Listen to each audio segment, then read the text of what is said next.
Magandang araw po sa inyong lahat at muli po, welcome po dito sa inyong paboritong programa.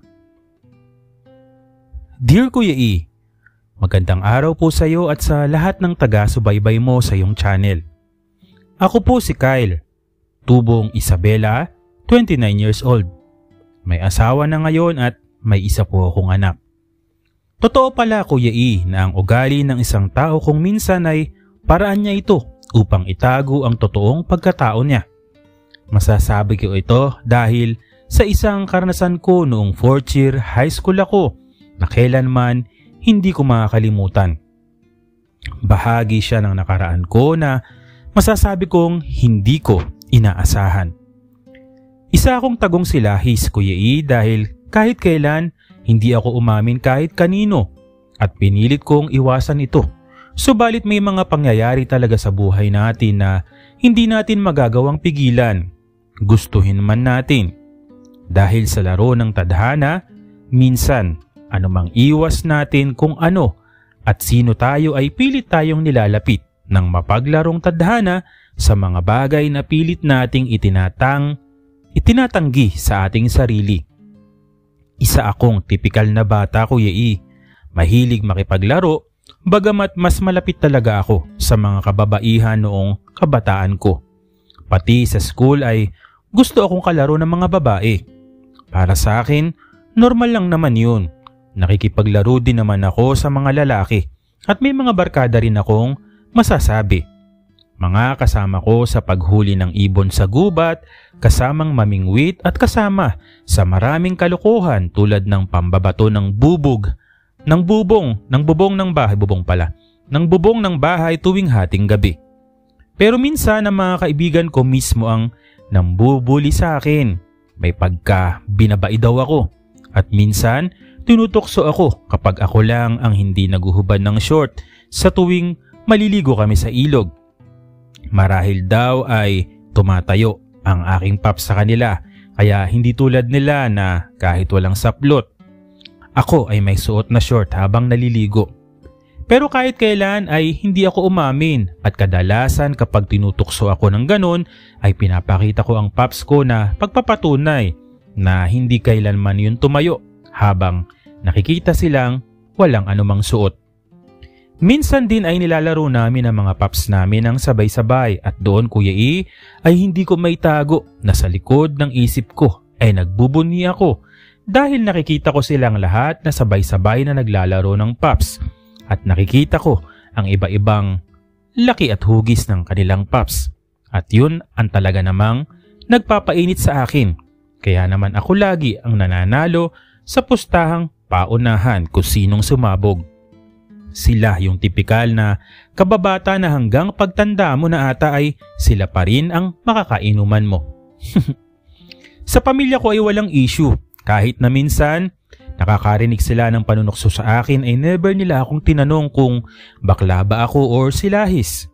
Si Papa man na isang sundalo ay proud sa akin dahil simula grade 1 hanggang makatapos ako ng high school ay first honor ako. At officer sa school, pati na sa CAT. Nung high school ay ako ang commander. Maliban pa dyan ay basketball player ako at guitarist ng school band. Wala akong naging problema nung first year to second year high school hanggang sa dumating si JR. Transfer siya mula Ilocos Norte. Naging sakit siya ng ulo ko at siya rin ang dahilan na naging heartbroken ako nung third year high school ako. Matangkad si JR Kuya E, sa edad na 15 ay nasa 5'10 na ito. Mas matangkad sa akin dahil ako ay nasa 5'8 lang. Guwapo si JR kasi naman may lahi daw sila na Kastila. Maputi, makinis ang balat, may balbas na karugtong ng patilya at may bigote. May mga maninipis at mapupulang labi, mapuputing ngipin at mapupungay na mga mata. Palibhasa, anak mayaman. Simula nung dumating siya sa school namin ay naging instant idol siya ng karamihan, lalo na ng mga kababaihan. At dahil doon ay lalong naging mahangin. Si JR. Hindi ko alam, Kuya E, pero una pa lang ay hindi na maganda ang bungad niya sa akin. Minsan, nung practice namin ng basketball ay parang sinadya niya akong batuhin ng bola at nang nag-react ako ay nagsorry. Pero seryoso, bagkus. Pero hindi siya seryoso, bagkus nakatawa pa siya. Maliban doon ay lagi niya akong tinutukso. Lagi niyang tinutukso ang girlfriend ko na itago natin sa pangalang Jonah. Hindi raw kami bagay ni Jonah dahil bukod sa mahirap lang ako ay sila daw ang mas bagay.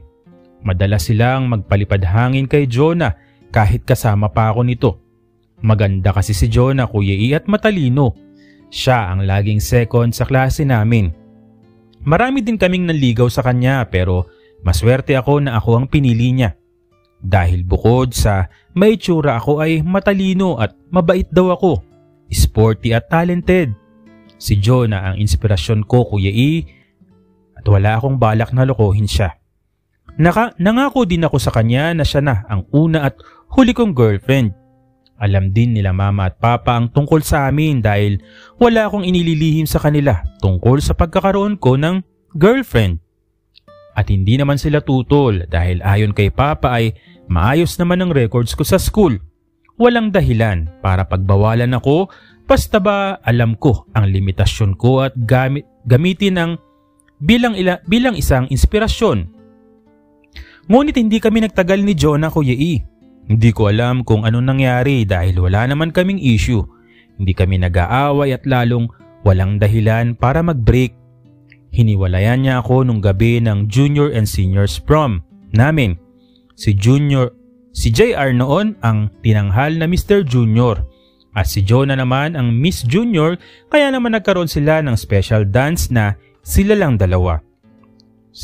Special dance nga nila eh.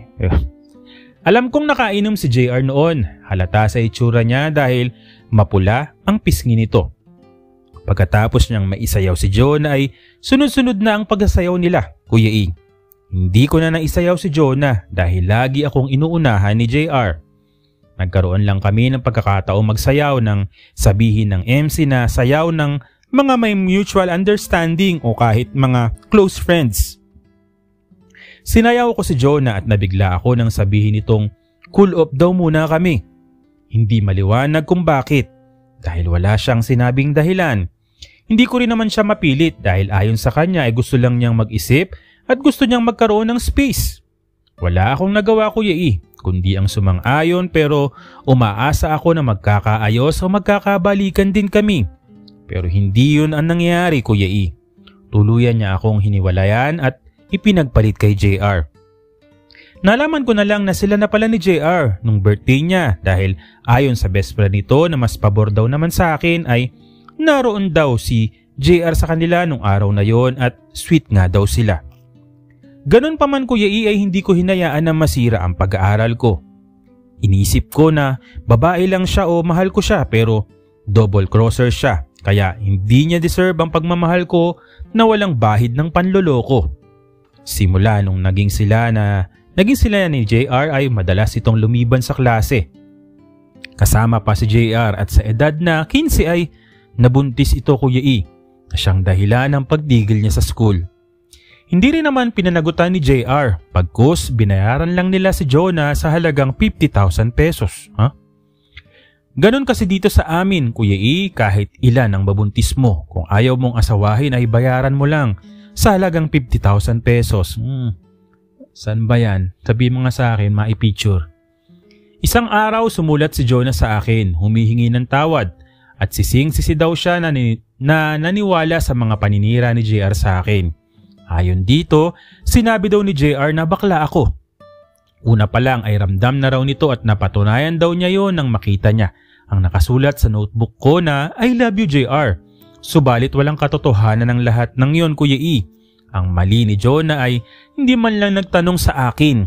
Di sinsana ay pinakita ko ang notebook ko sa kanya. At isa pa, never akong magkakagusto sa isang mayabang, matapobre, mahangin na tulad ni JR. Ganun pa man, hindi ko na sinagot ang sulat ni Jonah dahil huli na ang lahat. Buntis na siya at sira na ang kinabukasan niya. At isa pa ay nawala na rin ang pagtingin ko sa kanya. Ang mahalaga na lang sa akin noon ay makatapos ng pag-aaral.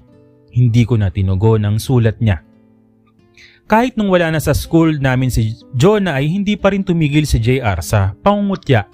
at pangmamaliit sa akin, Kuya E. Ako naman ay hindi na pumapatol dahil alam kong wala akong mapapala kapag pinatulan ko siya. Hanggat nakakaya ko ay iniwasan ko siya. Subalit parang kami lagi ang pinagsasabong dahil sa basketball ay team captain kami na magkalabang team sa tuwing intramurals namin. At sa pageant ay magkalaban din kami. Sa basketball ay nananaig sila pero sa pageant naman ay talo ko siya. Oo, hindi hamak na mas gwapo siya at mas may dating sa akin, ngunit sa pageant, hindi lang naman itsura ang puhunan kundi nananaig ang may utak sa huli. Oo, si JR, Kuya E, kasi ay wala sa top sa school. Kahit ganun ang naging takbo ng kwento ko sa school, simula nang dumating siya ay nairaos ko pa rin naman ng 2 taon na kasama siya at narating na namin ang huling buwan ng school year kung saan merong tinatawag na CVAC. Isa itong gawain na kung saan kaming mga aspirant for graduation ay gagawa ng project sa school na pagtatrabahuhan namin sa 5 Sabado ng school year. At ang napag-usapan namin ay i-riprap ang likod ng school dahil unti-unti na itong nahuubos dahil sa landslide. Nangalap kami ng pondo mula sa mga opisyal at private individuals, nagsulisit kami at nakaipon naman kami ng pambili ng semento at pagpapaholing ng mga bato. Mabilis lang namin natapos ang 30 meters na riprap dahil 127 kami lahat sa batch namin, Kuya E. Sa huling araw ay napagkasunduan naming mag-picnic sa ilog. At doon kami sa lugar kung saan may magandang spot na ala resort ang dating at may diving spot din. Mula pagkabata, Kuya E, ay libangan na namin ang mga kababata ko ang pagdadive sa tuwing naliligo kami. Kaya naman, nung nakarating kami sa ilog ay naligo agad ako at nagpunta doon sa spot kung saan may diving area. Medyo malayo yun sa kinaroroonan ng grupo. Kaya naman, aming-amin ang lugar. Bumalik lang ako sa grupo nang marinig ko mula sa speaker na tinatawag kaming lahat ng aming advisor. Kinausap kami at binili na mag-ingat para walang sakunang mangyayari dahil kung magkaroon ng masamang pangyayari ay masisisi ang school lalo na dahil siya ang kasama namin.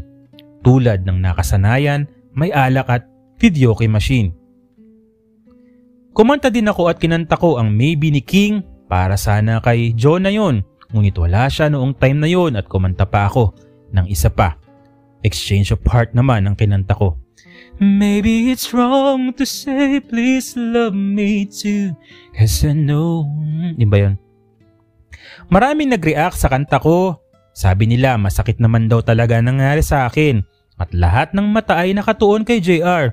If we have an exchange of heart.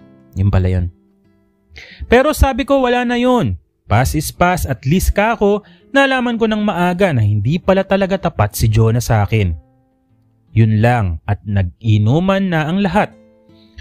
Ngunit ako ay hindi nakipagsabayan dahil kabilin-bilinan ng mga magulang ko na pwedeng tumikim pero wag lang magpakalango sa alak. Muntik na ako makapakanta ng kabilin-bilinan ng lola. Kaya naman pasundot-sundot lang ako sa pag-inom, Kuya E, at mas nagbababad ako sa pagligo. Ini-enjoy ko ang pagdadive. Pero sila ay pag-inom at pagkanta ang ini-enjoy nila. Lasing na ang karamihan pati ang advisor namin. Nasa taas ako ng bato kung saan ako nagdadive nang mapansin kong papunta sa gawi ko si JR. At pagdating niya ay akmang aakyat din sa kinaroroonan ko. Alam kong hindi marunong lumangoy ito kaya naman sabi ko, "Uy, bawal ka dito, baka mahulog ka. Hindi ka pa man din marunong lumangoy." Sabi ko ng pasigaw dahil nasa 8 meters ang taas ko sa tubig. Tumingala lang ito at ngumisi. "Bahala ka dyan, pag nahulog ka, bahala ka sa buhay mo," bulong ko sa sarili ko. Nasa 4 to 5 meters pa lang ang inakyat nito nang ma-out of balance siya. Dahil sa nakainom ito ay gumewang-gewang at tuluyan ng nahulog.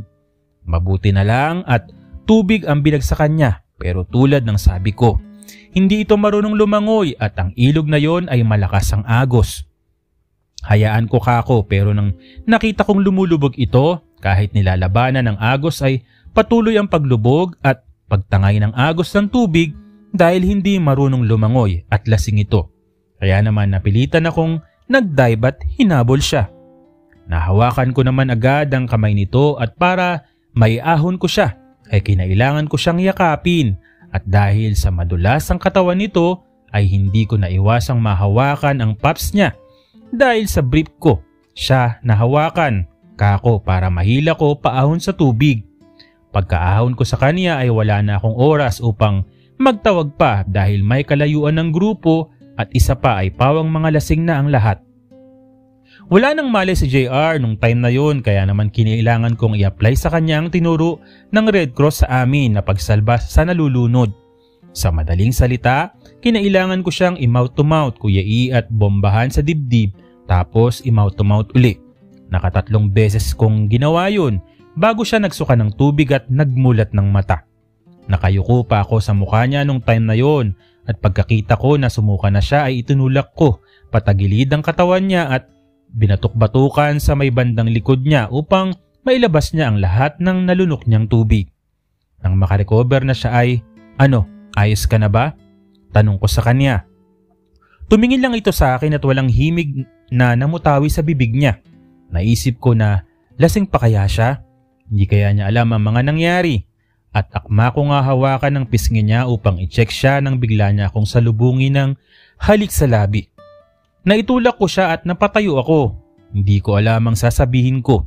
Nagulat ako at nagtataka kung bakit niya ginawa yun. Tumayo ako at aalis na sana nang magsalita siya. "Kyle, humarap ka sa akin pwede?" sabi nito. Humarap nga ako sa kanya at nakita kong naging maamo ang itsura niya na waring nagmamakaawa. The face of feeling sorry. Nagtataka man ako ay wala akong masabi. Umurong ata ang dila ko dahil gusto kong sabihin na wag na niya akong pagtripan kung lasing siya pero hindi ko maibuka ang bibig ko. Siya ang bumasag ng katahimikan. "Kyle, una, sorry. Sorry dahil naging bully ako sa'yo. Sorry dahil wala ka namang ginagawa sa akin pero hindi kita tinantanan. Bakit nga ba JR, ano bang kasalanan ko sa'yo? Dahil ultimo ang kaisa-isang babaeng naging inspirasyon ko ay nilayo mo sa akin. Siniraan mo pala ako sa kanya para lang masulot siya sa akin. Nag-imbento ka pa ng kwento para lang i-break niya ako kako. Pati ang pag-aaral niya sinira mo. Dahil ba sa mayaman kayo kaya lahat ng gusto mong gawin sa kapwa mo ay ginagawa mo na hindi mo man lang iniisip kung anong magiging epekto nito sa buhay nila kako. Sorry, hayaan mo naman ako magpaliwanag.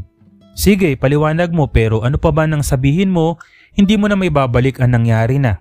Ang tapos na kako." Tumayo ito at hinawakan ako sa magkabila kong balikat. Tinitigan ako at dahan-dahang nilapit ang mukha niya sa mukha ko. Batid ko kung ano ang gagawin niya pero hindi ako gumalaw para lumayo dahil punong-puno ako ng pagtataka at nahihiwagaan ako. Nilapat niya ang labi niya sa labi ko at napapikit ako. Matagal yun, mariin at punong-puno ng sensasyon. Pagkatapos ay nagsalita uli siya. "Ang totoo, una pa lang kitang nakita ay gusto na kita. Kaya ako na-kick out sa school sa Ilocos dahil nagkaroon kami ng relasyon ng guru kong lalaki na si Lahis." Wika nito. Natanggal siya at na-kick out din ako. Sabi pa nito. Dahil sa kanya ay nabago ang pakiramdam ko sa kapwa ko lalaki. Dahil ang alam ko noon, straight ako.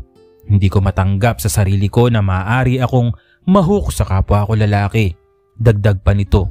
Kaya ako naging ganun sa'yo para pagtakpan ang totoo kong nararamdaman sa'yo, Kyle. Masyado mo akong napapabilib sa school kaya naman naapakan ang ego ko sa'yo. Ang hindi ko matanggap na ikaw na nagpaparamdam sa akin ng panliliit sa sarili ay may kakaiba akong nararamdaman. Sabi pa nito. Sorry pero ngayon wala na akong dahilan para magsinungaling sa'yo. Alam kong hindi ka straight, Kyle. Ramdam ko yon pero hindi kita nakikitaan ng pagkakataon na magugustuhan mo rin ako dahil ang nakikita ko sa'yo ay pursigido kang iwasan ng tunay mong pagkatao. Dagdag pa niya. Napayuko ako Kuya E sa mga sinabi niyang yon dahil totoo lahat ng yon. Unang kita ko pa lang kay JR ay crush ko na siya.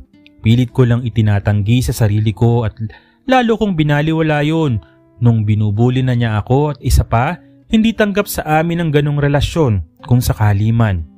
Inakay ako ni Kyle sa gilid ng ilog kung saan walang makakita sa amin at muli hinalikan niya ako.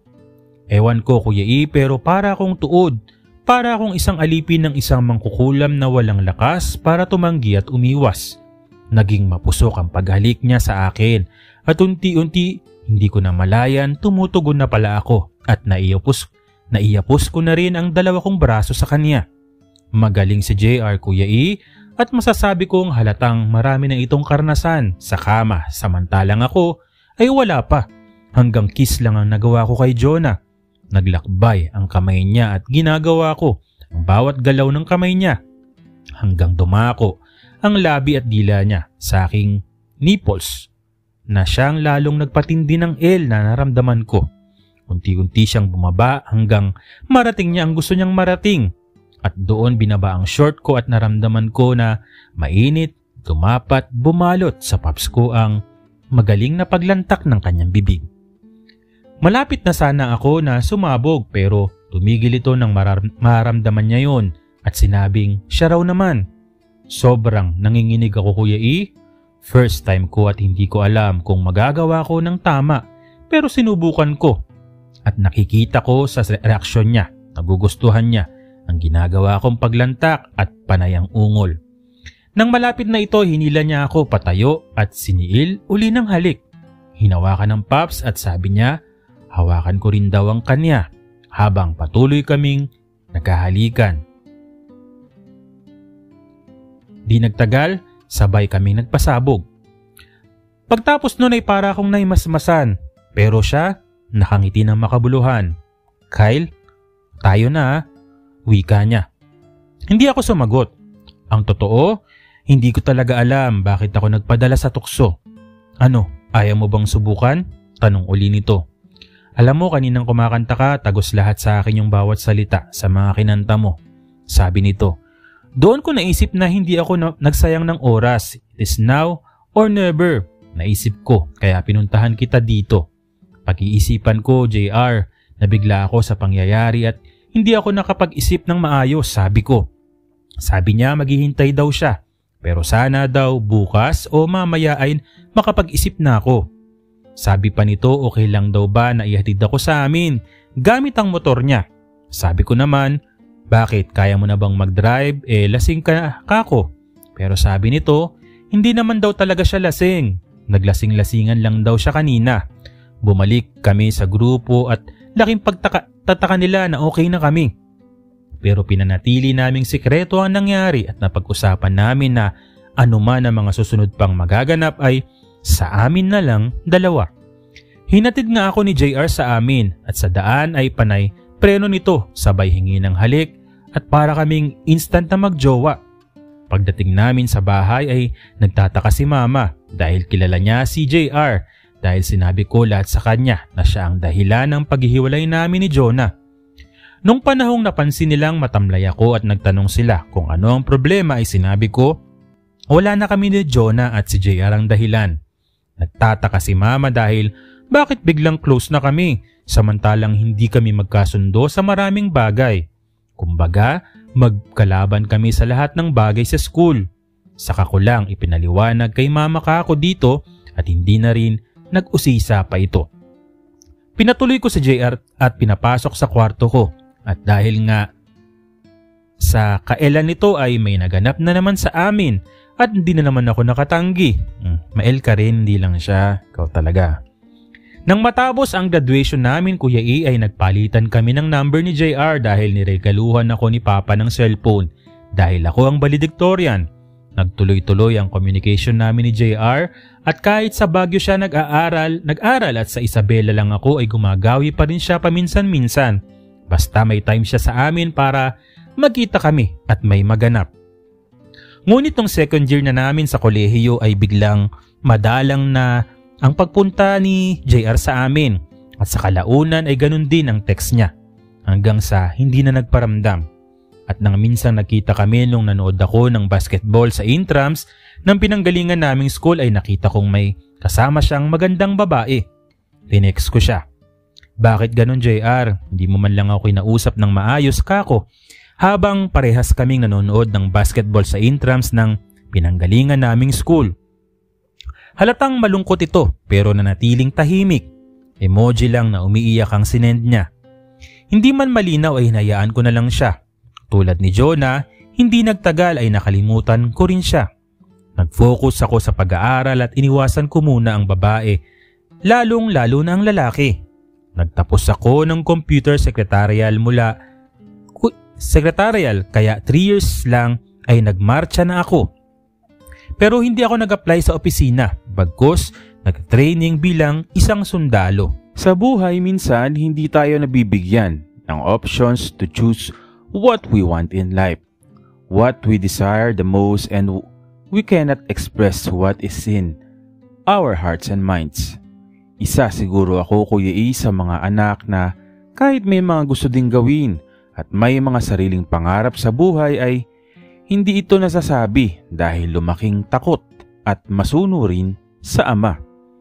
Isang amang siya ang nasusunod sa lahat ng bagay, pati sa pagdedesisyon sa kung anong dapat mong kurso at kung ano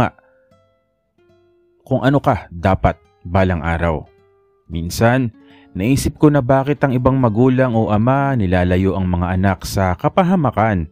Pero ang aking ama, siya pa ata ang magtutulak sa akin sa maaari kong kamatayan o ikapapahamak. Responsableng ama si tatay, Kuya E, pero minsan napapaisip ako bakit parang hindi ko nakita o naramdaman na kung paano niya tratuhin ang kuya at ate ko ay kabaligtaran sa akin. Sila nagsipagtapos ng kursong gusto nila. Pagkatapos mag-aral, nag-asawa at bumukod. Ako parang iba. Maraming bawal na hindi ko nakitang ipinagbawal sa kanila. Maraming beses ko itong naitanong kay nanay pero ang madalas lang niyang sabihin ay gusto lang ng tatay mo na masiguro ang kinabukasan mo, anak. Hindi man ako kumbinsido ay wala naman akong magawa kundi ang sumunod. Bago natin ituloy ang pahina ng aklat ng buhay ko, Kuya E, hayaan mo muna akong balikan ang panahon bago ako nag-enroll sa kolehiyo at iba pang ganap habang ako ay nag-aaral. Dahil papasok tayo sa kabanata ng buhay ko na masasabi kong nagdulot ng galit sa puso ko para sa ama ko, Kuya E. Ang gusto ko talagang kurso noon ay Commerce or Tourism. Commerce dahil sabi ng pinsan ng nanay ko maganda raw ito dahil wala pang kumukuha sa bayan naming kurso. Kaya naman kung ito ang kukunin ko, marahil may posibilidad na ako ang papalit sa kanya sa Kapitolyo. Tourism naman dahil gusto kong mag-travel sa maraming bansa. Pero sabi ng nanay ko, Kyle, kumuha ka lang ng 72 units pagkatapos pumasok ka na sa pagsusundalo. Gusto ko ikaw ang susunod sa yapak ko, mala-otoritarian nitong saad. Tumingin ako kay nanay, tumangulang ito. Tay, commerce po sana or tourism ang gusto ko. Wala tayong pera para dyan. Hindi ko kakayanin ang pangtustos mo kung isa sa mga yan ang kukunin mong kurso. Tay, scholar naman po ako dahil valedictorian naman ako. Paano ang allowance mo? Walang ganyang kurso dito sa Isabela. Saan ka ba mag-aaral? Sa Manila? Sa Baguio? Sa Ilocos? Hindi, sabi nito ng pasigaw. Kumuha ka lang ng 72 units, yan ang final kong decision. Kung ipilit mo ang gusto mo, sige, ngayon pa lang, lumayas ka na sa pamamahay ko. Bulyaw nito. Sabay talikod. Lumapit si nanay sa akin at niyakap ako. Sundin mo na lang ang tatay mo, anak. Pero nay, sayang ang full scholar ko at kaya ko ang mag-avail ng iba pang academic scholar para sa allowance ko. Sabi ko kay nanay habang humihikbi sa pag-iyak. Tahan na anak, wala tayong magagawa. Nakapagdesisyon na ang tatay mo. Sundin mo na lang kesa naman palayasin ka rito sa bahay. Hindi ko kakayanin na tuluyan kang hindi makita, anak. Wika ng aking nanay. Sige po nay, pasensya ka na anak. Wala rin akong magawa. Sa katunayan, nabanggit ko na sa tatay mo ang gusto mong kurso pero uminit lang ang ulo. Wala na akong nagawa, Kuya E. Labag man sa loob ko at masakit man ay kinailangan kong sumunod na lang. Nung pumunta ako sa school para kunin ang mga school records ko, nang hinayang din ng principal at yung advisor ko dahil sayang nga daw talaga ang utak ko at ang scholar ko. Ganun pa man, wala akong nagawa kundi ang sundin ng kagustuhan ng aking ama. At yun ang ikalawa kong kabiguan sa buhay, Kuya E. Sumapit ang enrollment para akong wala sa sarili. Pumunta sa pinakamalapit na state college para mag-enroll na wala pang alam kung anong i-enroll. Pagdating ko sa harap ng registrar's office, tumingin ako sa bulletin board kung saan nakapaskil ang mga offered courses. Nakita ko ang computer secretarial. Payag naman na siguro si tatay kung 3 years ang i-enroll ko para kahit papaano ay pwede ako sa opisina ng kasundaluhan, hindi sa bakbakan, sa isip-isip ko. At yun nga ang in-enroll ko, Kuya E. Gusto kong magbanda para kahit papaano ako ay malibang ako sa pag-aaral kahit hindi ko naman gusto ang kurso ko, pero syempre kinailangan kong hingi ng permiso ni tatay. At tulad ng inaasahan ko, hindi ito pumayag. Ang dapat daw pasukin ko ay ROTC para maihanda daw ang sarili ko sa training at sinabihan pa akong mag-officer. Advantage daw yon kapag mag-a-apply sa pagsusundalo. Ikatlong kabiguan ko, subalit wala akong magawa. Wala akong option kundi ang sumunod. Mabigat sa kalooban na hinahadlangan lahat ni tatay ang mga gusto ko, pero ano pa nga ba magagawa ko? Pero tulad ng dati kong nakasanayan, naging kakambal ko na ang gitara ko na regalo sa akin ng kuya ko nung nakatapos ako ng elementary. Si kuya na pinayagang kumanta at magbanda at kunin ang ninais na kurso. Siya ang influencer ko sa musika, pero hindi tulad niya. Ako na pagbawalang gawin ang gusto ko na makapagpapasaya sa akin.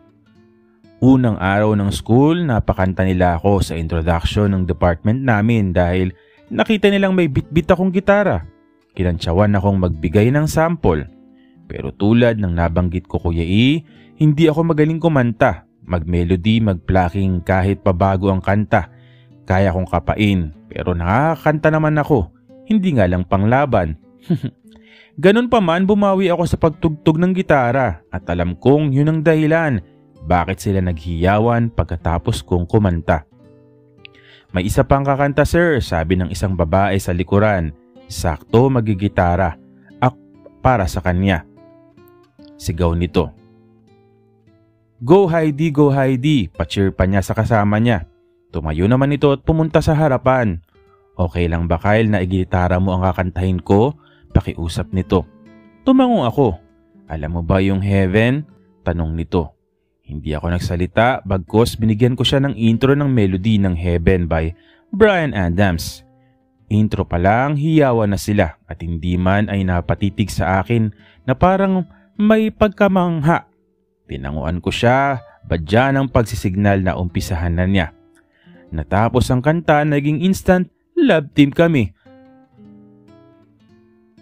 Yun ba yung, oh baby, you're all that I need when you're lying here in my arms. Oh baby, it's hard to believe, oh in heaven. Mali yata yung lyrics ko. At ang sabi ng mga kaklase at guro namin ay may panlaban na ang computer department sa darating na intramurals. Pang solo daw siya at pang duet kami.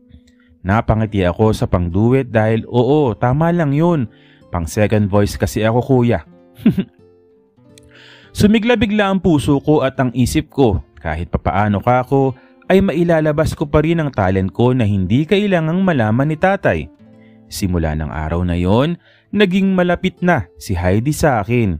Naging libangan na niya ang tumambay sa boarding house tuwing uwian kasama ang best friend niyang si Liza. Sa August pa ang intrams pero kabisado na namin ang kakantahin namin sa singing competition na sasalihan namin. At yung chemistry, ewan ko lang kung hindi kilikiligi ng mga judges sa pinlano naming gimmick. Sumapit ang gabi ng kompetisyon, ang huling gabi ng intrams, singing contest kasabay ng search for Miss ISC. or Isabela State College. Ang nakasanayan ng lahat ay banda ang tutugtog sa kakantahin ng bawat kasali. Pero sa amin ni Heidi, ako ang tumugtog at gitara lang ang ginamit ko. Nanalo kami Kuya E sa solo at duet. At yung may paroses bago ang duet ay talaga namang nagpahiyaw sa mga tao.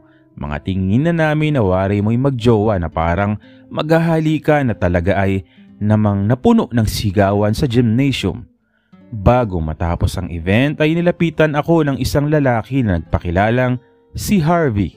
Ayon sa kanya, siya ang leader ng banda at inaanyayahan akong sumali sa banda.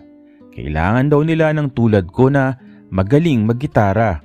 May dalawa naman na silang gitarist pero iba ang talento ko sa paggigitara, Kuya E. Ikaw na. Iparinig mo lang sa akin minsan ang kanta mo ay kaya ko nang kapain ang melody nito.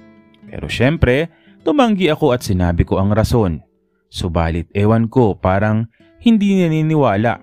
Dahil bukod sa hindi ako tinitigilang kumbinsihin ay nakipagkaibigan na ito sa akin. Si Harvey ay masasabing tall, dark and handsome with long hair and malupit na drummer at magaling kumanta. Hindi ko alam pero parang hindi niya gusto si Heidi at ganun din si Heidi. Minsan habang nasa kantin ako, mag-isa ako noon nang bigla siyang lumapit sa akin. Pwede bang makitable pre? Bungad nito. Tumingala ako. Si Harvey. Nagtaka ako kasi annex building ang forestry at may sarili silang kantin at hindi nakawala sa mga mata ko ang pagtataka ko. Hinanap talaga kita pre. Sinadya kitang puntahan. Galing na nga ako sa Science Park at sa library pati sa waiting shed wala ka. Sabi nito. Ganun ba pre? Bakit naman? Tanong ko. Saglit lang pre, bili muna ako ng merienda. Putol nito. Sa iba ko pa sanang sasabihin. Pagbalik niya may dala na itong merienda good for 2. Binigay sa akin yung isa at may soft drinks pa. Bakit mo pala ako hinahanap at pinuntahan dito?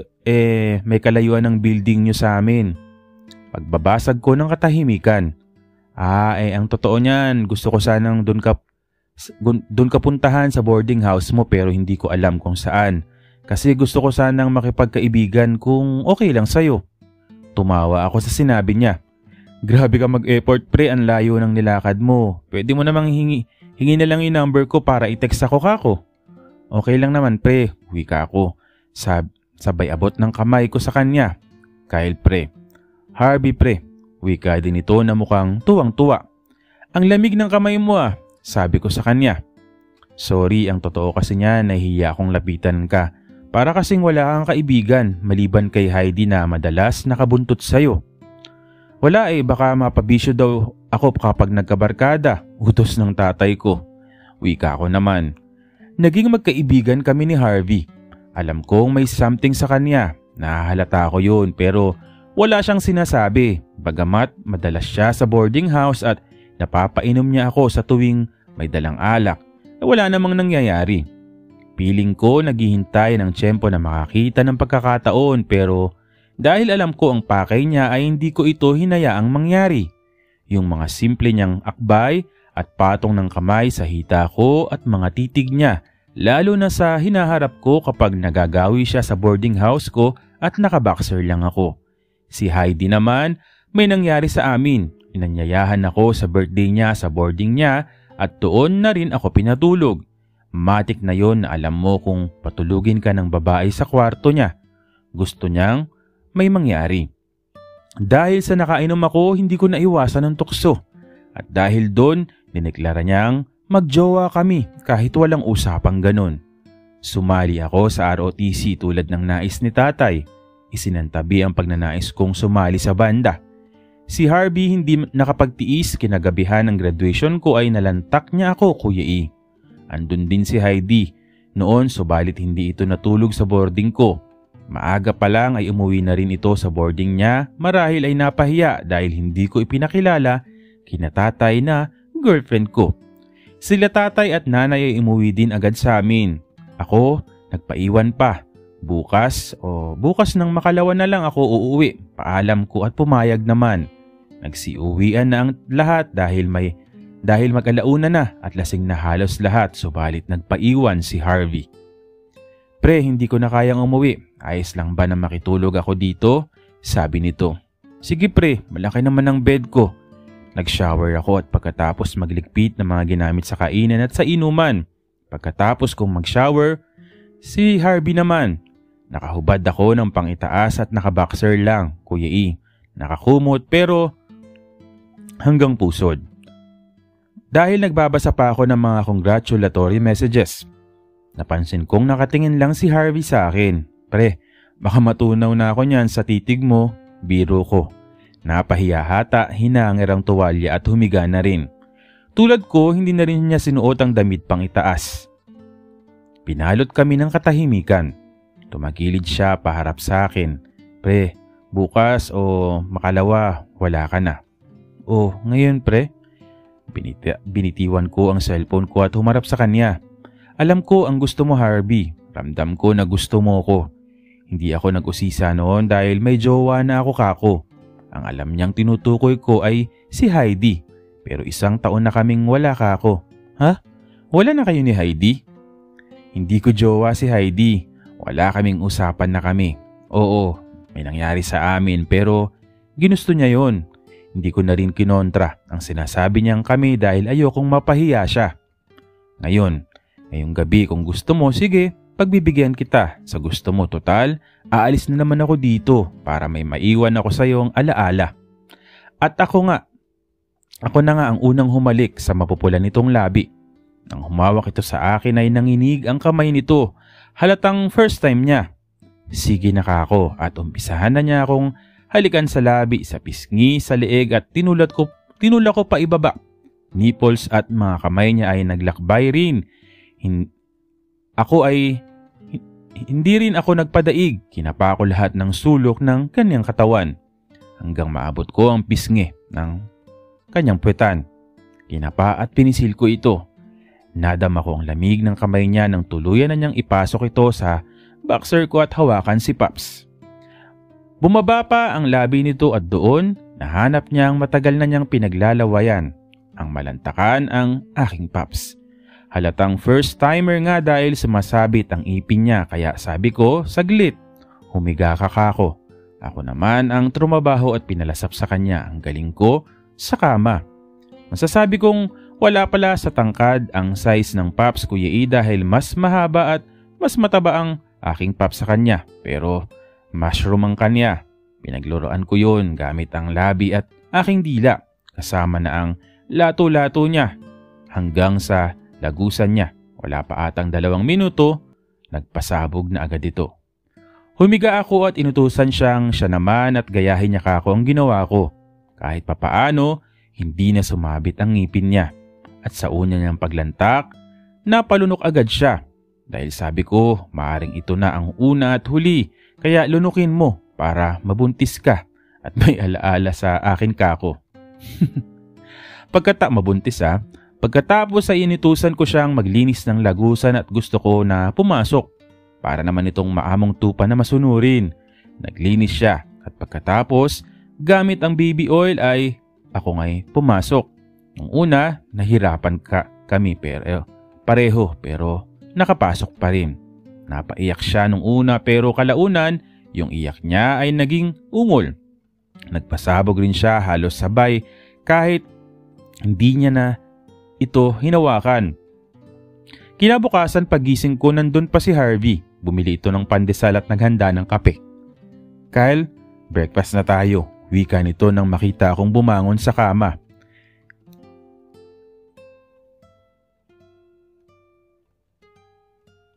Hindi na ako nagtanong kung bakit nandun pa siya para hindi siya ma-offend.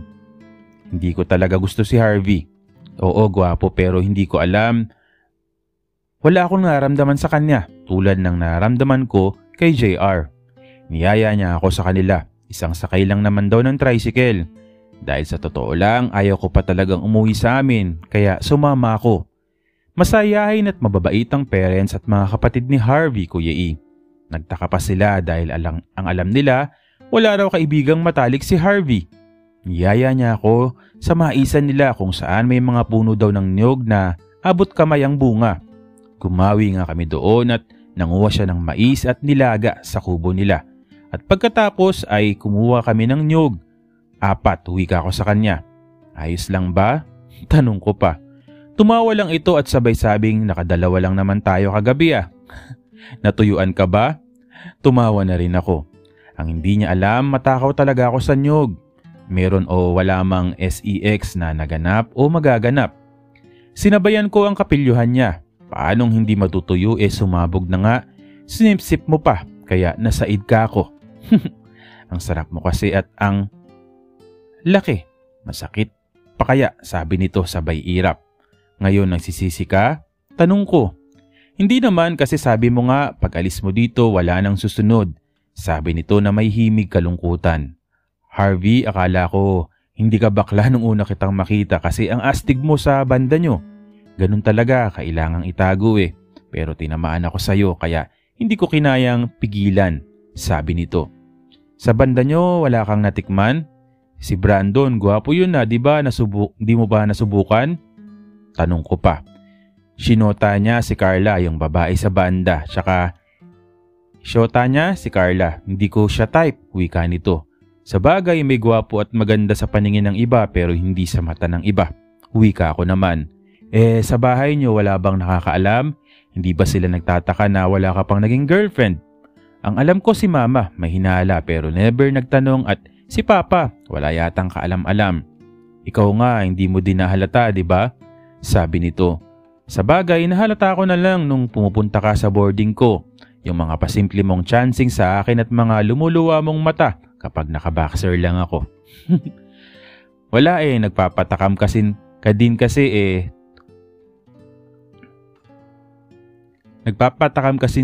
rin lagi. Tumutukod lagi. Alam mo bang maraming beses na kitang pinagsarilinan? Pag-amin nito. Natawa talaga ako. Talaga? Grabe ka, sabi ko. Bukas uwi na ako. Uli ka dito, subo mo uli. Biro ko. At nagningning ang mata nito sabay lumapit agad. Uy, biro lang ka ako. Pero hawak na niya ang paps ko sa labas ng jersey ko. Lumingali nga pa ito at nang makasiguradong walang tao ay lumuhod na. Parang sabik na lumantak.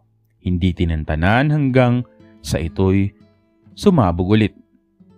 Sinabihan kong, challenge, wag mong tigilan. Patayuin mo pa at ituloy ang pagsubo. Sabi ko sabay tawa habang kumakain ako ng nilagang mais na nakatayo ay busy naman siya sa paglantak. Muli na namang mag-standing ovation ang aking paps na hindi nga niya ito tinigilan. Medyo matagal na bago sumabog kaya naman hingal siya pagkatapos. Sabi ko sige na, magpasabog ka na dyan sa harap ko at ginawa naman niya habang ang isang kamay niya nakahawak pa rin sa hindi matinag kong paps. Umidlip kami sa kubo nila pagkatapos at tanghalian na gumising kami. Dumating ang nanay niya na may dalang pagkain namin.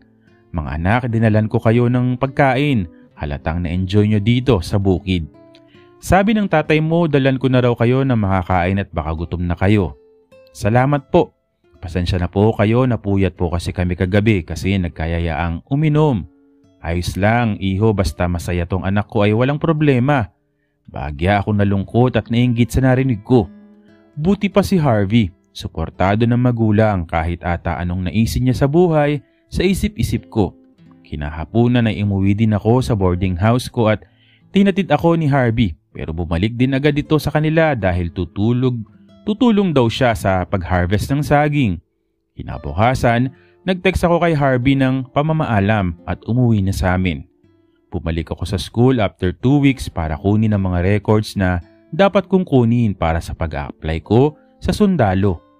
Dahil ayon sa tatay ko, dapat makumpleto ko na ang lahat ng nakalagay na requirements para maihabol ko nang maisubmit sa UPI Isabela para sa September ay makasali ako sa training kung kumpleto na ang papeles at walang discrepancy. Pagkapasa ng requirements, diretso medical at drug test at exam. Dumating na ang araw na kinakatakutan ko. Hindi ko alam, Kuya E, pero may kaba akong naramdaman. Parang may pumipigil sa akin na mag-apply. Pero naisip ko kung ito ang magiging mitya ng buhay ko, maigi na rin para maramdaman ni tatay. Isang malaking pagkakamali na ilagay ako sa panganib, pagrebelde ng isip ko. Naka-black pants kami with white v-neck shirt na may backpack sa likod namin habang nakalinya sa ground ng Philippine Army, UPI Isabela. Kuya UPI ito nakalagay no, hindi ko, wala naman yatang UP sa Isabela no. Isa-isang tinawag ang mga pangalan namin at pagtawag ng pangalan ko, sabi, Kyle, mag-report ka raw sa opisina ni General. Lahat ng mata hinanap kung sino ang tinutukoy at nang makita ko, lahat nagtataka. Higit kanino man, hindi lang pagtataka ang naramdaman ko, kundi lalo kong kinabahan. Sinamahan ako ng isang sundalo sa harapan ng opisina ni General.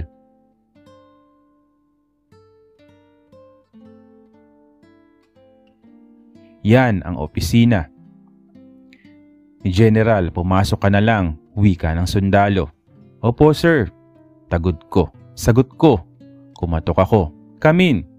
Nakatalikod ang malaking mama na nakaupo na sa tansya ko ay nasa 55 to 58 pa lang ito. Umupo ka. Lalo akong kinabahan sa tono ng salita nito. Malalim ang boses, malakas at parang galit. Napansin ko agad ang nakaukit na pangalan sa mesa niya. Tawagin natin siya sa pangalang General T. Nagtaka ako na ang apelyido kasi nila ni JR ay pareho. Ibig sabihin, sundalo din ang ama niya at general ito. Pagharap niya, para akong namalikmata. Si JR ang nasa harap ko, walang iba. Mas matanda lang ang itsura. Ngayon ko lang napatunayan na tatay nga ni JR ang kaharap ko. Sa pangalan pa lang at lalo na sa itsura, carbon copy niya ito. Si JR nasa Baguio nag-aaral para maging opisyal pag nakatapos. Engaged na siya sa anak ng kabaro ko. Pagkatapos nila ng pag-aaral at kapag nakapag-oath taking na si JR, ikakasal na sila. Pagbabalita nito.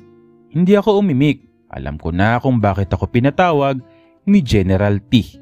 Maraming namumuong katanungan sa aking isipan. Ibig sabihin, nalaman niya ang tungkol sa amin ni JR. Kaya ba kami nawalan ng communication ni JR? Nagbalik lang ako sa reality nang muli itong magsalita. Tumayo ito sa pagkakaupo at tinungo ang pinto. Nilak at bumalik sa table ngunit nanatiling nakatayo. Gusto mong makapasok sa Army, Kyle? Yes. Sir, yes sir. Mahina akong tugon. Pero ayaw ko ng bakla sa hanay ko. Matigas nitong sabi. Pero sir, hindi po ako bakla. Ano ang gusto mong palabasin? Si JR ang bakla dahil nagkaroon kayo ng relasyon? Sir, hindi po pero... O sige, kung gusto mo makapasok sa Army, halika dito at lumuhod ka sa harapan ko. Wika nito. Bakit po? Ayaw mo? Pero sir, so ayaw mo nga. Nagtataka man at natatakot ay tumayo ako at umikot sa lamesa para makapunta sa harapan niya. At tulad ng sabi niya, lumuhod ako sa harapan niya na nakayuko. Akala ko gusto niya akong magmakaawa. Uumpisahan ko na sana ang magmakaawa pero iba pala kuya iyang gusto niyang ipagawa. Narinig ko ang pagbukas ng sinturon at pagbaba ng zipper ng pantalon niya. Pagtingala ko, tumambad sa akin ang napakalaking pops na bagamat malambot pa ay parang kasing laki ng pops ko kapag nag-standing ovation. Hawakan mo, huwi ka nito. Pero sir, kung ayaw mo tumayo ka na dyan at kunin ang brown folder mo at leave my office, sabi nito. Sa isip ko, anong sasabihin ko kay tatay? Anong sasabihin niya sa akin? Ano? Kyle, hawakan mo yan. O, tayo ka na dyan. Hinawakan ko yun Kuya E. Sabay sabing isubo daw. Pero sir, isubo mo o umalis ka na. Binuka ko ang bibig ko at nilapit ito sa pops niya. Yun na nga. Mabilis itong nag-standing ovation. Nang nakatayo na, tinulak ako nito na siyang dahilan na pagkakasalampa ko sa sahig. Ngayon, sabihin mo hindi ka bakla? Kunin mo na ang folder mo at umalis ka na sa opisina ko. Hindi pwede dito ang bakla, wika nito. Pero sir, inutos niyo po gawin ko sa inyo yon. Pwede ko po kayong ireklamo sa ginawa niyo sa akin. Sige, try mo. Nakikita mo ba yan? Naka-video ang lahat ng nangyari. Sasabihin ko lang na binastos mo ako at minanya kaya hindi ka nakapasa. Isa pa, mali-mali ang mga date ng birthdays mo sa mga papeles mo kaya maraming dahilan na hindi ka makapasok sa army.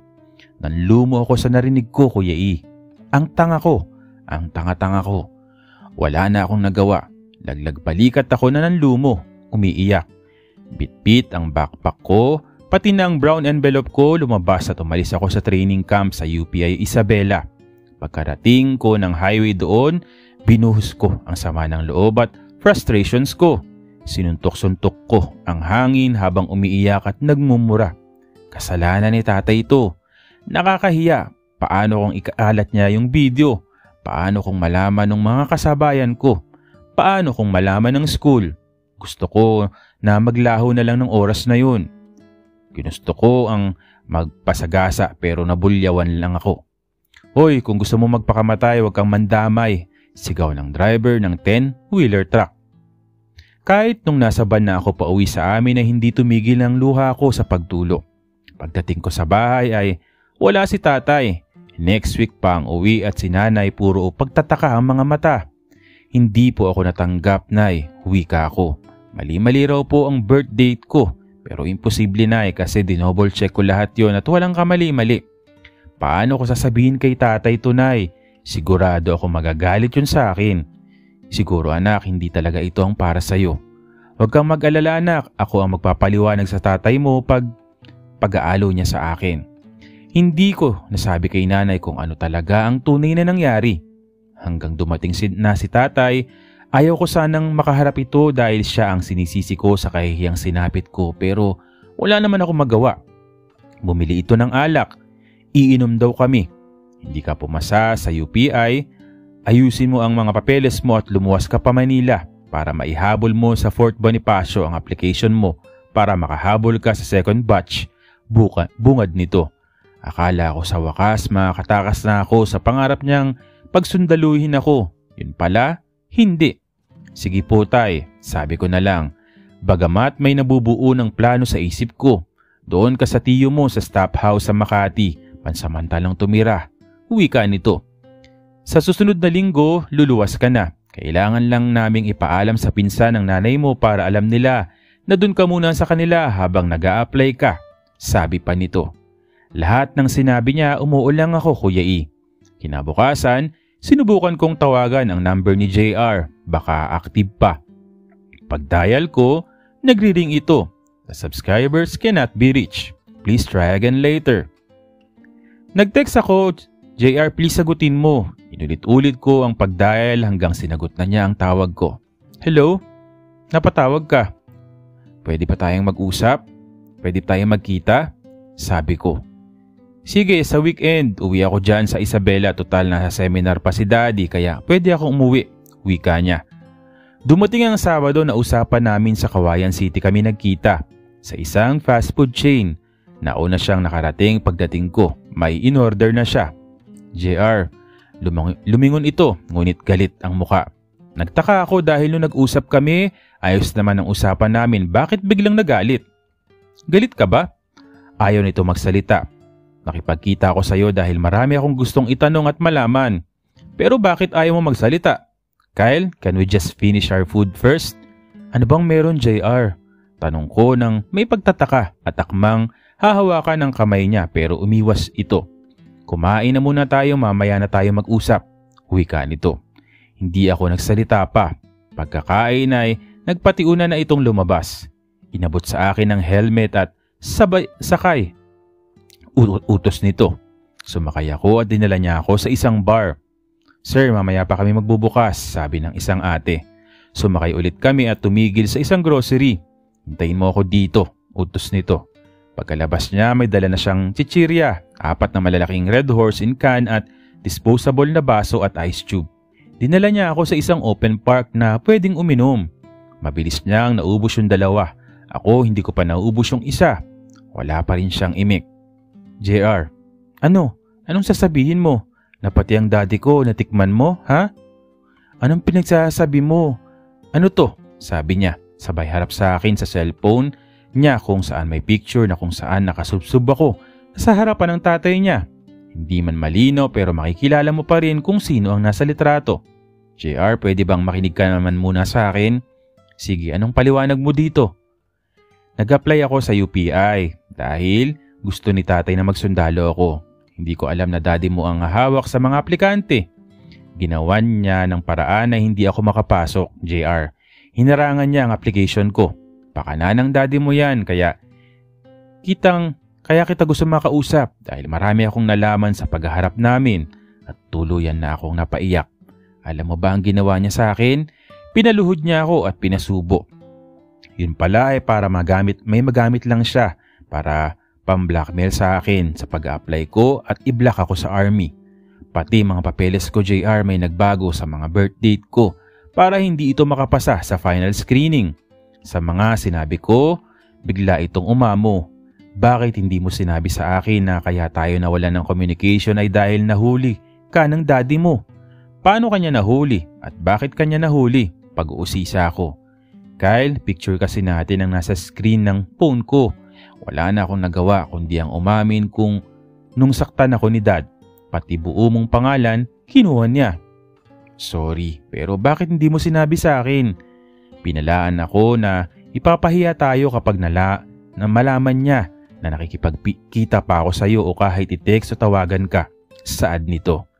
Nung nagkita tayo sa school nung intrams nila, bakit di mo ako kinausap? Natatakot ako, Kyle, baka may inutusan si dad na magmanman sa akin. Ayokong pati ikaw madamay sa galit niya. Nakita mo na ang kaya niyang gawin, di ba? Nag-iyakan kami ni JR. Mahal pa rin kita, Kyle, pero mas nanaisin kong lumayo sa'yo kaysa masira ang tuluyan ng buhay mo nang dahil sa akin. Siya pa rin ang uminom ng pangatlo at dahil doon, lasing na siya. Ako ang nagmaneho ng motor. Dinala ko siya sa malapit na lodging house. Isahang kama lang ang kinuha ko dahil wala naman akong balak na makitulog doon. Sinabi ko sa guard sa front desk na ihahatid ko lang at patutulugin ang kaibigan ko at aalis din ako. Kaya maliit lang na kwarto ang kinuha ko. Gamit din ang pera niya sa wallet niya. Pagdating sa kwarto, tumawag ito sa front desk at nag-request pa ng alak. Sabi ko, lasing ka na tapos mag-aalak ka pa? Iinom pa tayo. Mabawasan man lang ang sama ng loob natin. Wika nito. JR, kahit ubusin pa natin ang alak ngayong gabi, bukas andito pa rin ang kahihiyan na dulot ng daddy mo at ang sakit na idinulot mo, kako. Sorry na, Kyle. Pinotektahan lang kita kaya ako nagawang iwasan ka ng walang pasabi.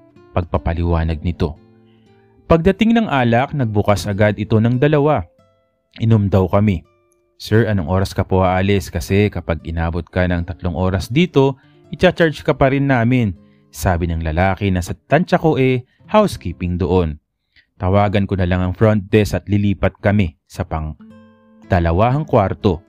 Hindi na siya aalis kasi iinom pa kami ng tropa ko, sabi ni JR. Sige po sir, sagot naman ng lalaki.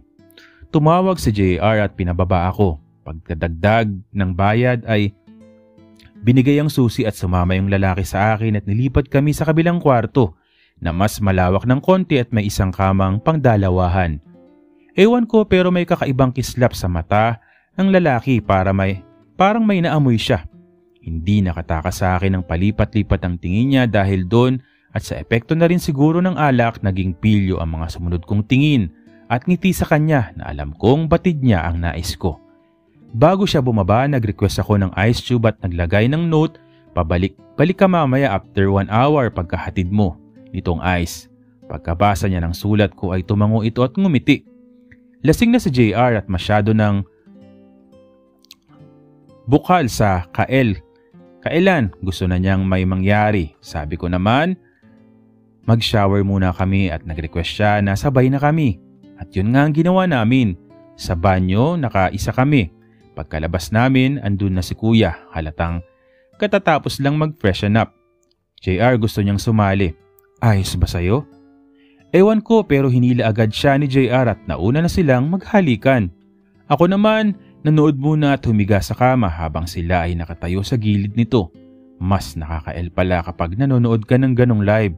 Nagsimulang mag-standing ovation uli ang Pops ko at hindi nakawala kay Kuya Housekeeping doon. Lumipat siya sa kama, sumunod naman si JR. Inalaro ako ng lalaki, habang si JR, hinahalikan din siya sa lahat ng bahagi ng katawan. Nagtagal siya sa Pops ko. Nagsalita si JR, "Pre, gusto mo pumasok ako?" Tumango ito, maya-maya pa ay hinugot at sinunod akong upuan. Halatang dati na niya itong ginagawa. Kaya sabi ko, "Datihan ka na sa ganito, pre." "Oo pre, pero usually binabayaran ako, pero sa inyo, libre na lang." Sulit naman, wika nito. Nang makaraos na kaming tatlo, nag-ayos ito at nagpasalamat at uuwi na raw. Actually, kanina pa raw ang out niya. Nagsabi lang sa front desk na, "Niyaya niyo akong uminom. Kilala naman nila ako na malapit sa mga customer kaya ayos lang." Nakatulog kami pagkatapos noon. Pagkagising, nakaligo na si JR. Ako rin ay naligo na. Sabi ko, "JR, paano na?" "Huli na natin ito. Kung maaari, kausapin mo ang daddy mo na wag ikalat yung video." Pakiusap ko. "Hayaan mo Kyle, yan talaga ang gagawin ko. Alam ko ang kainaan ni daddy kaya ako ang bahala sa kanya." Bago kami nagkahiwalayan, nagyakapan kami at tuluyan ang nagpaalam sa isa't isa. "Paalam Kyle, paalam JR. Sana maging masaya ka na sa maging buhay mo at sana maging matagumpay ka." Wika ako. "Ikaw din, mag-iingat ka palagi. Hangad ko rin ang kaligayahan at tagumpay mo Kyle." At ang usapan namin ay wala nang kami. Ewan ko pero naramdaman ko na wala na akong naramdaman na sakit. Pahiwatig na wala nang epekto si JR sa akin. What happened that day and that night was just lust. Dumating ang araw ng pagluwas ko sa Manila. Pagdating sa bahay ng tito ko, masaya niya akong sinalubong ng yakap. "Ang laki mo na. Huling nakita kita, gumagapang ka pa lang. Ngayon magsusundalo ka na raw." "Hindi po tito, ayoko po talaga magsundalo." Paano yan?" Sumang-ayon po ako sa gusto ni tatay na lumuwas para matakasan ang kagustuhan niya. Dahil hindi po ako nakapasa sa Isabela, ayoko na pong ulitin.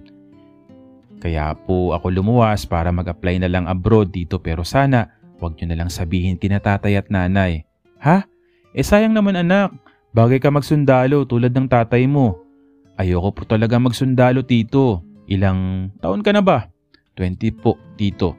"Hindi ko alam kung pwede na mag-abroad ang 20 years old pero tanungin natin sa ate mo na nasa Japan.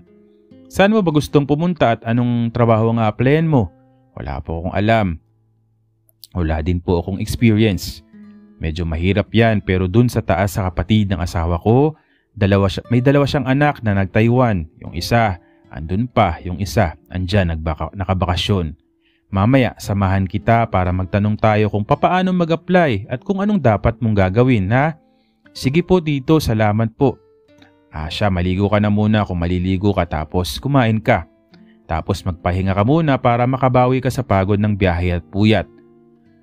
Mamayang hapon pag uwi ko, puntahan natin yung sinasabi ko sa'yo. Nabigyan naman ako ni Dexter ng sapat na impormasyon at nabigyan na rin niya ako ng agency na pupwede daw ang edad ko basta may employer na tatanggap, Kuya E. Si Tito, tinuruan ako kung paano puntahan ang address na binigay ni Dexter. Hindi naman problema ang pamasahe ko dahil pinabaunan ako ni tatay ng 30,000 pesos. Sapat na rin pang down payment ng placement fee kung sakali. Narating ko ang agency. Nakipila. Naghintay hanggang ma-interview. Lahat sa akin first time pero ang sabi sa akin first time pero ang lahat sabi sa akin ay mag-aral ng 30 days para magkaroon ng certificate at 10,000 pesos daw ang bayad. Pumayag ako after ng medical at kung positive ang resulta saka daw mag-umpisa sa training at magbabayad ng 10,000 sa medical.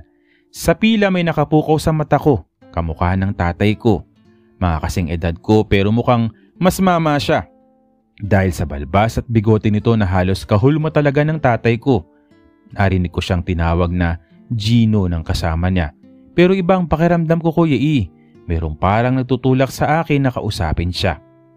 Kilalanin siya, ngunit nagdadalawang isip ako baka mapahiya ako. Marami namang magkakamuka sa mundo, naisip ko. Hinayaan ko na lang. dumating kami sa room ng psychology exam. Nagka-batch kami. Dahil yun, iba inuuna ang ibang step. Doon niya ako napansin. Sa pagtataka ko parang nagulat siya sa pagkikita namin. Parang kilala niya ako at iniiwasan niyang magkatinginan kami. Minadali niya ang exam niya at umalis. Pagkapasa niya ng papel niya, sinundan ko, pinasa ko rin sa akin at doon Kuya E nakita ko ang pangalan niya. Pareho kami ng apelyido. Buong pangalan ni tatay ang pangalan niya. Hindi ko alam Kuya E pero ang lakas ng kabog ng dibdib ko. Hinanap ko siya pero hindi ko makita at sa huli nakita ko rin sa physical exam ang huling parte bago pag-submit ng dumi at ihi. Palingalinga siya na parang natatakot. Tinawag ang pangalan niya. Lumingalinga siya na makita niya ako. Nakita ko ang takot sa mukha niya. Pagkatapos nito may 7 pang bago ako. May 7 pa bago ako kaya naman nakaalis na ito hindi pa rin ako natatapos. Pagdaan niya sa harap ko, kinausap ko. Siya, Gino di ba? Pwede mo ba akong hintayin? Gusto ko sana kitang makausap, wika ako. Pero tumingin lang ito at nagmamadaling umalis. Pagkatapos ko, kinausap ko ang nakatao sa physical exam. Hiningi ko ang buong address at cellphone number ni Gino. Kapatid kong naglayas ka ako na lang para ibigay nila. Naniniwala naman dahil magkaapelyido kami at nakita nilang first name ng tatay ko ang pangalan niya. Pagka uwi ko kina tito, kinausap ko siya kung may alam ba siya tungkol kay tatay na hindi namin alam nila nanay. Pero ayon dito wala naman daw. Hindi na ako nag-usisa at hindi ko na rin sinabi ang nalaman ko. Tinanong ko na lang siya kung paanong pumunta sa lugar na nakuha ko. Sabi niya malayo yan na. La Union, bakit? Anong gagawin mo? Tanong nito. Wala po, may kikitain lang po. Kung gusto mo talaga pwede kang sumakay sa sinakyan mong bus lumuwas dito. Pero may mga bus station din sa Cubao na doon mo mismo ang biyahe. Mas maiging yun ang sakyan mo dahil pamilyar sila sa mga lugar doon at baka maituro pa nila sa'yo yung address na yan. Yun na nga ang ginawa ko Kuya E. Pinuntahan at hinanap ko yung address ng kapangalan ni tatay na si Gino. Nang makita ko ang address, kumatok ako.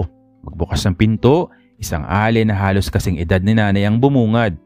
Kyle, anong ginagawa mo dito at paano mo nahanap ang bahay namin? Ho, kilalahan niyo ho ako? Mami, sino yan? Sabi ni Gino nang makalapit. Pagdungaw niya sa pintong hindi pa binubuksan ng malawak ng nanay niya ay nakita niya ako. Napaatras ito. Nay, yan ang sasabihin ko dapat sa'yo kanina. Pwede po bang pumasok? Sige, pasok ka. Sabi nito at binuksan ng bahagya ang pinto. Sino po kayo? Sino po si Gino? Bakit niyo po ako kilala? At bakit kapangalan ni Gino ang tatay ko? Gino. Gino, tawagin mo ang daddy mo. Utos nito kay Gino. Sino pong daddy? Si tatay po ba? Wag na po, hindi naman po ako pumunta dito para manggulo. Na-curious lang ako kasi parang kilala ako ni Gino. Nang makita niya ako kahapon sa St. Peter Medical Center, nagulat siya sa akin at parang kilala niya ako. At ngayon, ganun din kayo. Tita, gusto ko pong malaman ang totoo. Iho, pasensya ka na ha. Nagulat ako sa'yo. Hindi ko alam sasabihin ko.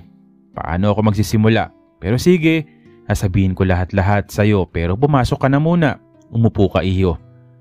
Gino, anak, samahan mo muna si Kyle dito at maghanda lang ako ng merienda. Sabi nito sabay talikod. Napansin ko maganda ang bahay nila. Gino, sarili niyo bang bahay ito? Oo, binili ni daddy nung pinagbubuntis daw ako ni mami. Habang nagsasalita siya ay gumala ang mata ko sa kabuuan ng bahay. Bagamat hindi kalakihan ay hindi hamak na mas maganda ito kumpara sa bahay namin.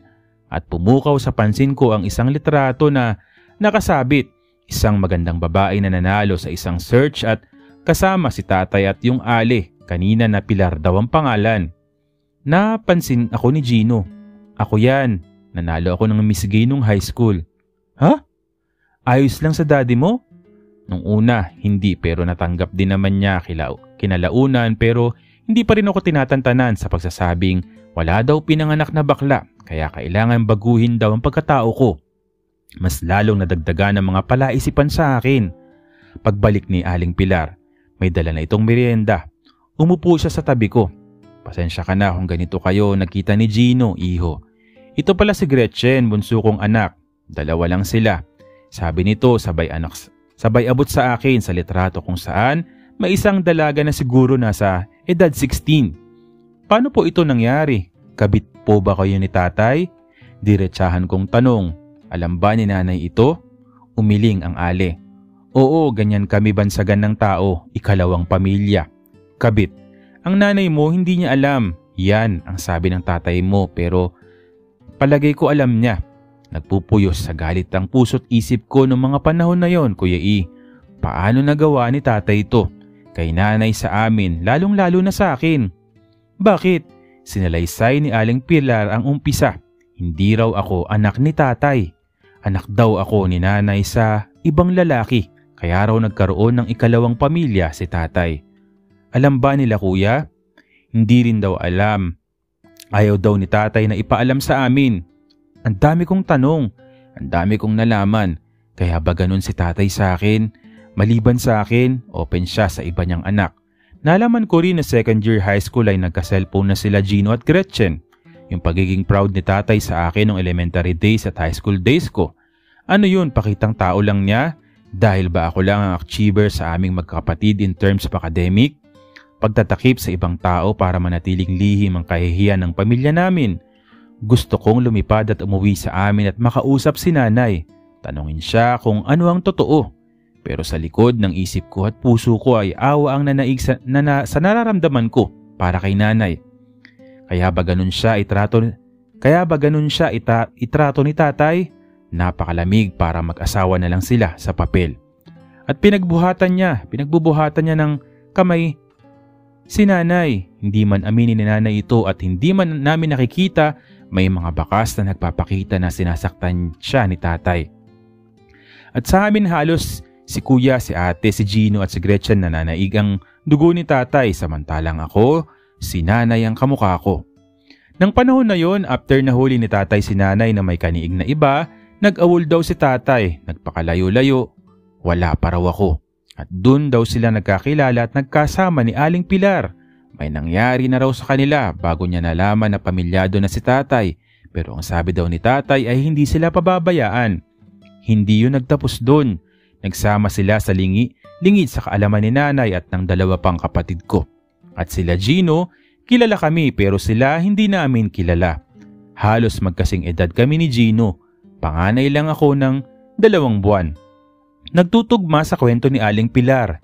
Pinatulog ako sa kanila at nakiusap ako na wag mo nang ipaalam kay tatay. Pumayag naman si Aling Pilar. Sabi ko, gusto kong ako ang magsasabi kay tatay at may naisip na akong paraan. Nalaman ko na napaka-supported ni tatay kina Gretchen at Gino. Hindi ko tuloy maiwasan ng lumuha sa inggit at awa sa sarili ko. At dahil sa mga nalaman ko, buo na ang desisyon ko na mangibang bansa ako. Whether tatay like it or not.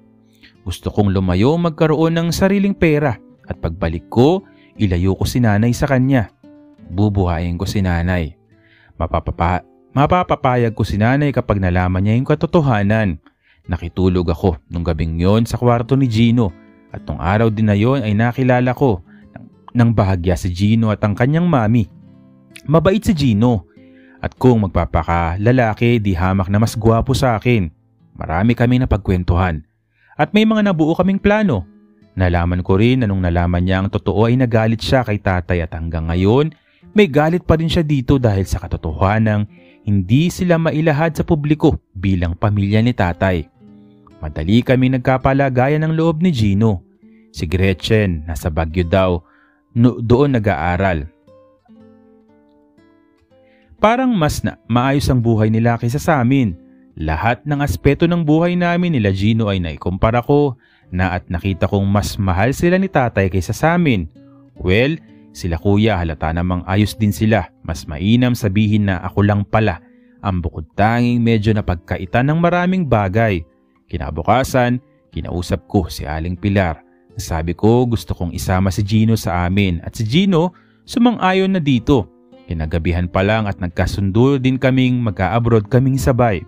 Sabay na mag-a-apply at makikiusap na isang company kami ipasok ng agency namin. From La Union, bumalik kami sa Manila para kunin ko yung backpack at didiretso sa Cubao after para makasabay kami pauwi o makasakay kami pauwi ng Isabela. Pinakilala ko na lang si Gino na tropa ko kay Tito, bagamat nagsabi ito na kamukhang kamukha daw ni tatay si Gino. Sabi ko naman, kaya nga po nagkapalagayan kami ng loob kasi parang hindi na siya iba sa akin. Wika ko dito. Sa bahay, dumating kami ni Gino. Past 12 ng hating gabi. Tulog na si tatay at si nanay na lang ang nagbukas sa amin. Tinanong niya kung kumain na kami. Sabi ko kumain kami sa stopover. Hindi na napansin ni nanay si Gino. Pinabalik ko rin agad ito sa pagtulog at ako ang bahala sa sarili namin. Kinabukasan ginising kami ni nanay. Pagmulat ko ng mata ay mukha ng pagtataka ang nakita ko mula kay nanay na titig sa katabi ko sa pagtulog. Si Gino po yan, wika ko. Lalong nagtaka si nanay. Patid kong sa mukha pa lang ni Gino ay may pagtatanong na ito kung sino at bakit pero nanatiling tanong yon sa isip niya dahil hindi na niya sinambit. Isingin mo yung kaibigan mo at hinihintay ka na ng tatay mo. Mainit na naman ang ulo sa'yo, bakit ka raw agad bumalik? Wala ka pang 1 linggo sa Manila tapos lumuwas ka na raw pabalik. Nagsasayang ka raw ng pera pabalik-balik. Sabi nito na bakas ang pag-aalala sa mukha. Ngumisi lang ako at hindi yun gets ni nanay. Sabi ko hayaan mo na may sorpresa naman ako kay tatay. Sige na nay, sunod kami ni Gino sa kusina. Ginising ko si Gino pagkaalis ni nanay at pagkabihis niya mula sa damit niyang pagtulog sa pambahay ay nagtungos na kaming sabay sa kusina. Sa mesa kung saan nakapwesto si tatay ay makikita agad niya kung sino ang papasok. Dahil nakaharap siya sa may bandang pintuan. Pagpasok namin ay nagulat siya na makita niya si Gino na kasama ko. Tumingin sa akin na noon ay nakangisi na may panunuya sa ngisi ko at bumaling ang tingin kay nanay na wari nagtatanong. Nasurpresa ka ba tay? Bungad ko. Si Gino nga pala tay. Nay, kaibigan ko anak ni Aling Pilar na taga-La Union. Hindi pa rin ito nakapagsalita. Pumunta nga pala ako sa bahay nila sa La Union tay. Ang ganda at maayos ang buhay nila. Masaya sila at malaya ang magdesisyon sa mga buhay nila. Si Gretchen, yung kapatid ni Gino, nasa Baguio, doon nag-aaral ng kursong gusto niya. Sinadya kong diinan yung mga huling salita na kursong gusto niya para maiparamdam ko kay tatay ang sama ng loob ko. Tumitingin si tatay kay Gino na parang galit at si Gino naman mukhang natakot. Hinawakan ko ang kamay nito sa ilalim ng mesa, giving him signs of protection. Si mama naman purong pagtataka ang nasa mata. Ano tay? Wala ka bang sasabihin? Sa akin, kay Gino, kay nanay? Siya nga pala tay, hindi na ako mag-a-apply bilang sundalo. Nag-apply ako mag-abroad kaya ako nakilala si Gino na ayon sa kanya ay pinayagan ng daddy niya. Alam mo tay, ang dami kong nalaman sa kanila tungkol sa daddy nila. Nung nanalo itong si Gino sa Miss Gay, nandun yung dad niya. Nakita ko pa nga yung family pic nila to support Gino. At lahat daw ng pangarap nilang magkapatid, nakasuporta lang ang daddy nila. Nainggit tuloy ako. Baliktaran mo kasi ang daddy nila tay. Ikaw lahat ng gusto ko bawal. Ayaw mo pero yung dad nila Gino, nakasuporta lang lahat ng nais nila. Total opposite ng tatay ko ang daddy nila tay. Total opposite. Mukhang napuno na si tatay. Nagpupuyos na ng galit. Nakakuyom na ang mga palad at parang mananakit na at hindi nga ako nagkamali. Enough, Kyle, enough. Pulyaw nito tapos binagsak ang 2 kamay sa hapag. Gusto akong abutin sa kwelyo ko pero tumayo din ako. Ano tay? Hasaktan mo ko? Wala pa man akong sinasabi dahil gusto ko po sa'yo mismo manggaling ang 2 dekada mo na inilihim sa amin. Pero sige tay, kung hindi mo sasabihin, sige, mananatiling lihim tulad ng ginawa mo ninyo kung ano man yung baho meron. Ang pamilya natin para lang manatiling kunwari ayos tayo. Kayo ni nanay kahit ang totoo, matagal na kayong wasak. Wala kang alam Kyle, wala kang nalalaman sa mga nangyari. at wala kang karapatan na sumbatan ako. Bulyaw nito sa akin. Ganon na uwi ang dapat breakfast namin. Si nanay naman, si mama walang ginawa kundi ang pigilan ako at mamagitna sa amin ni tatay. Nagtataka siya dahil buong buhay ko, never akong sumagot, never akong umangal, ngayon lang. Ewan ko ba Kuya E kung saan ako kumuha ng lakas ng loob. Hindi ko rin alam pero nasisiyahan ako sa nakikita kong epekto kay tatay ng mga sinabi ko. Si Gino, lumabas ang pagkabakla nung nagalit na si tatay pero hindi pa rin niya nagawang matawag na daddy si tatay sa harap ni nanay. Umalis si tatay at nung wala na siya doon ay kinausap si nanay at pinagtapat ko sa kanya ang aking natuklasan. Walang humpay na pag-iyak ang nakita ko kay nanay. Sorry anak kung hindi lang ako naduwag. Sana hindi mo dinanas lahat ng ito. Pero hindi ko akalaing may ibang pamilya ang tatay mo. Alam kong may babae siya. Marami nga ang iniisip ko pero naisip ko na normal lang sa isang sundalo yun pero never kong naisip na may binahay siya. Gino iho, pasensya ka na ha. Huwag kang mag-alala. Wala kang kinalaman sa lahat ng pangyayaring ito. Wala kayong kinalaman ni Kyle at wala kayong kasalanan kaya dapat hindi kayo ang nagdurusa. Lalo na itong anak ko. Sabi ni nanay sabay yakap sa akin ng mahigpit habang umiiyak. Ano ang sabi ni Aling Pilar na nanlalaki ka raw? Nanlalalaki ka raw sabi po. Sabi daw ni tatay kaya din siya nagloko. Tanong ko kay nanay. Anak, naipaliwanag ko na yan sa tatay mo noon pero hindi siya naniwala. Hindi ko ginusto ang pangyayari anak. Pinagsamantalaan ako ng ex ko. Masama ang loob niya na hindi niya ako nakuha. Tapos ang tatay mo ang pinili ko. Hindi niya natanggap na hiniwalayan ko siya nung nalaman kong may iba siyang babae at tapos sinagot ko ang tatay mo. Hindi siya nag-asawa at nang makahanap ng pagkakataon kahit nung dalawa na ang anak ko ay hinalay na ako. Nung bumisita siya dito, pinagsamantalahan ako at nadatnan kami ng tatay mo. Nakapatong siya sa akin. Pero gusto kong magdemanda noon anak pero ang tatay mo ang ayaw. Ayaw niyang makaladkad sa kahihiyan ng pamilyang to. Mas pinili niyang manahimik. Tanggapin na lang daw niya ang nangyari pero hindi niya ako pinaniwalaan. Simula noon nagbago na siya at lumayas dito ng halos 4 na buwan. Pero alam ko anak, siya ang tatay mo at hindi yung hayop na yon na humalay sa akin. Hindi na ako dinatnan bago pa ako nahalay ng aking ex pero hindi ako pinaniwalaan ng tatay mo lalo na nung nagbibinata ka na. Ikaw lang ang hindi niya kamuka. Dahil ako ang kamukha mo anak. Mahabang salaysay ni nanay na pareho kaming umiiyak habang magkayakap. Hayaan mo nay, mag-a-abroad ako at pagbalik ko ilalayo na kita. Dito sa bahay na to, pangako yan. Nay, sabi ko kay nanay, tumango-tango naman ito, tanda ng pagsang-ayon. Alam kong pagod na rin si nanay sa naging pagtrato ni tatay sa kanya. Hindi naman narinig ni Gino yon dahil pumasok siya sa kwarto ko. Lumipas ang araw na walang tatay na dumating. Hanggang kinabukasan wala pa rin. Nagpasya na kaming umalis ni Gino at ayon dito wala rin naman daw sa La Union si tatay. Sabi ko kay nanay wag na niyang hanapin ang matandang yun. At nay, manahimik ka na lang. Huwag mo nang sumbatan si tatay para hindi ka na masaktan. Magtiis ka na muna. Nay, mabilis lang ang panahon at pagbalik ko, ilalayo na kita. Paalam ko dito.